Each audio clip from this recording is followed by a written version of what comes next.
All right, football season is back. So how is your fantasy roster looking this morning? We're going beyond the headline on how those fantasy leagues began in the first place.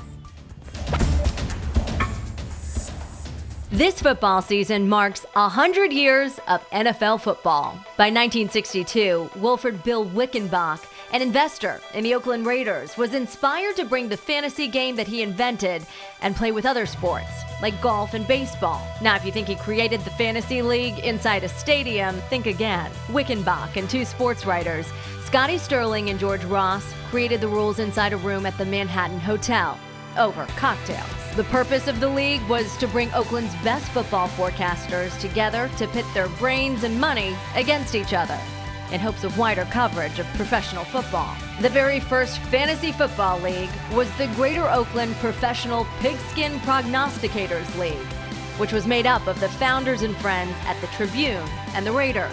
The original rule book stated that there were to be two league officials, a secretary who would keep scores, verify rosters, maintain records, and handle all monies, and a commissioner who would preside over all league meetings, appoint any necessary committees, and mediate any league disputes. Once the draft for the league finished, each team submitted their lineup for the week to the secretary by Friday. Teams would compete on a weekly basis, and at the end of the season, teams would hold a championship to crown the league champion. Within 20 years, more than 1 million people played in the U.S., but with so many more players, scoring changed.